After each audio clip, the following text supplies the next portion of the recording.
നമസ്കാരം, news prime മലയാളത്തിലേക്ക് സ്വാഗതം. മമതാ ബാനർജി പ്രതിപക്ഷ നേതൃസ്ഥാനം ഒരിക്കലും കൈയാളാൻ താല്പര്യപ്പെടുന്നില്ല.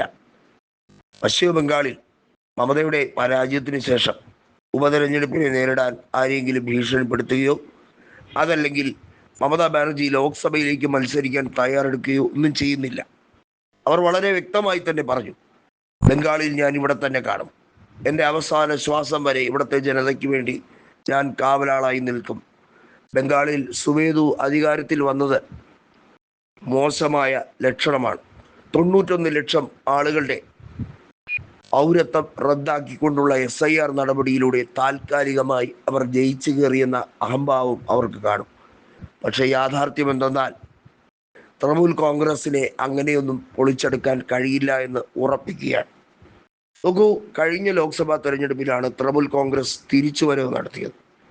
29 സീറ്റുകൾ നേടിയെടുത്തുകൊണ്ട് തൃണമൂൽ കോൺഗ്രസ് ബംഗാളിൽ ചരിത്രപരമായ മുന്നേറ്റം നടത്തി.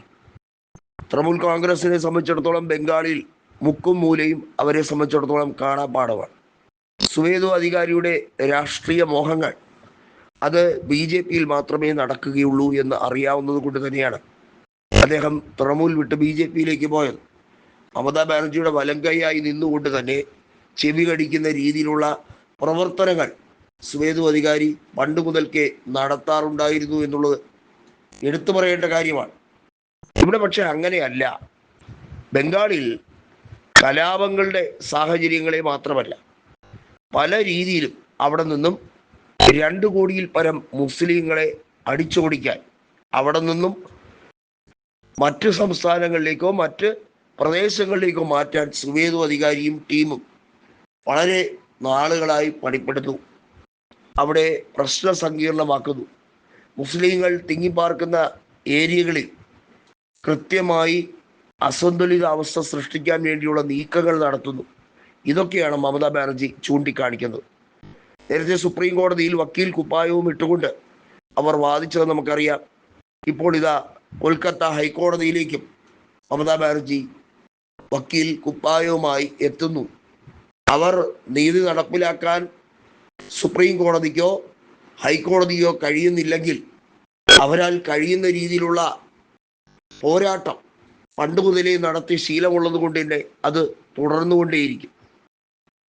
കൃത്യമായി പറഞ്ഞാൽ മമതാ ബാനർജി ഒരു ഫൈറ്ററാണ്.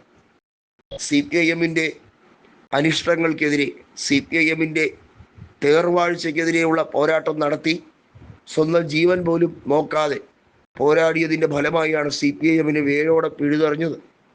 ബംഗാളിൽ ഇനിയും തൃണമൂൽ കോൺഗ്രസ് വലിയ പോരാട്ടങ്ങൾ നടത്തേണ്ടിയിരിക്കുന്നു. അതിനിടയിൽ ജീവൻ നഷ്ടപ്പെട്ടേക്കാം. പക്ഷേ ആരും ഭയചകിതരാകരുത്.